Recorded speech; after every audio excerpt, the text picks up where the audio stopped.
अगर हम आधुनिक स्वास्थ्य को देखें तो स्वास्थ्य सेवा का तरीका कारगर नहीं है, क्योंकि शरीर को बस शरीर माना जा रहा है। अब हम पूरी तरह समझने लगे हैं कि हम भौतिक शरीर से ज़्यादा हैं और हमारे मन, भावनाओं और आत्मा का हमारी सेहत और खुशहाली पर असर पड़ता है। और वैज्ञानिक की जानकारी के मदद से हम स्वास्थ्य सेवाओं को अलग तरीके से देखने लगे हैं।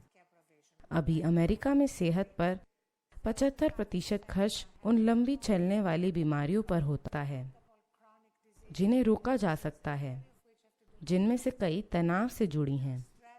तनाव और थकान को हमारी सभ्यता के रोग बताया गया है। मुझे ये बताना चाहिए, जब मैं पहली बार अमेरिका आया, मैं जहां भी गया लोग तनाव मैनेज करने की बात कर रहे थे। मुझे समझ नहीं आया, क्योंकि मेरी समझ में हम उन चीजों को मैनेज करते हैं जो हमारे लिए कीमती हैं, हमारा परिवार, हमारी संपत्ति, हमारा व्यवसाय। कोई तनाव को मैनेज क्यों करना चाहेगा? मुझे कुछ समय बाद समझ में आया कि बहुत सारे लोगों ने यह मान लिया है कि तनाव उनके जीवन का एक हिस्सा है। तनाव हमारे जीवन या काम का या किसी भी चीज का हिस्सा नहीं है। तनाव यानी बस आपके शरीर, मन, भावनाओं और जीवन ऊर्जा को मैनेज न कर पाना। अगर आप अपने शरीर, मन और भावनाओं को संभालना नहीं जानते तो आपको तनाव होगा। टकराव यानी आपके भीतरी आयामों में टकराव मौजूद है। दुनिया में काफी टकराव है। हर दिन अगर हम इस दुनिया से गुजरें तो कई चुनौतियां मिलती हैं। ऐसा ही है, पर जब इस मशीन के भीतर ही टकराव होने लगे, इस सिस्टम के अंदर अगर घर्षण हो तो आप पूरी तरह से टूट जाएंगे। तब आप बिल्कुल कमजोर हो जाएंगे, जो आज अधिकांश लोगों का अनुभव है। ये ऐसा ही है जैसे आप अपनी कार को बिना तेल के चलाने की कोशिश करें। 10 मिनट में टकराव होना ही है। हर चीज शोर करती है। अभी लोग इसी से गुजर रहे हैं और इससे कई मानसिक और शारीरिक बीमारियां हो रही हैं। मैं तो कहूंगा कि इंसान जिन बीमारियों से पीड़ित है उनमें से 70% खुद की बनाई हुई हैं। बाकी की 30% बीमारियां दूसरे जीवों और इन्फेक्शन वगैरह की वजह से है, बाहर से होती हैं।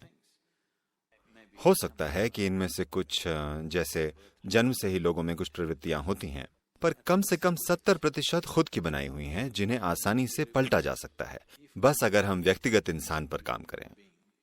और मैं सैकड़ों और हजारों लोग दिखाकर यह साबित कर सकता हूं जो बीमारियों से बाहर आ चुके हैं। इलाज नहीं हुआ, पर वे बाहर आ गए, सिर्फ इसलिए क्योंकि उनका जीवन एक स्तर पर तनाव मुक्त हो गया। अभी मैं दोपहर का भोजन करके बोल रहा हूं। अगर मैं अपनी नब्ज देखूं तो ये 55 से 60 के बीच होगी। खाली पेट की स्थिति में अगर मैं यहां 5 मिनट चुपचाप बैठूं तो ये 40 से नीचे आ जाएगी। तो इसमें तनाव का कोई सवाल ही नहीं है। तो जब कोई तनाव नहीं होता तो थोड़ा सा रखरखाव ही काफी होता है। अभी हम आपको अध्ययन से यह दिखा सकते हैं।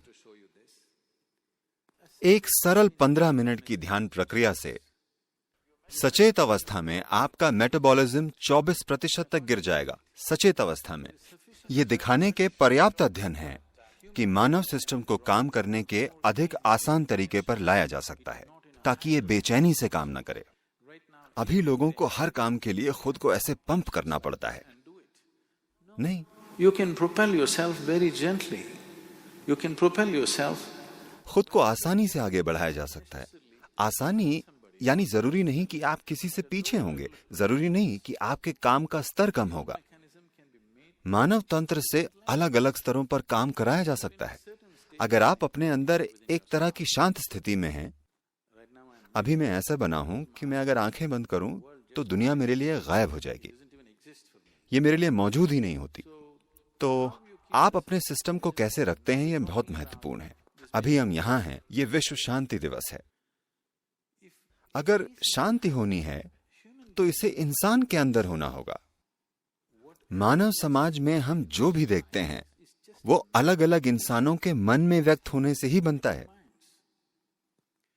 जब लोगों के मन में इतनी उथल पुथल है, तो दुनिया में शांति कैसे होगी? बस शांति की बातें होंगी।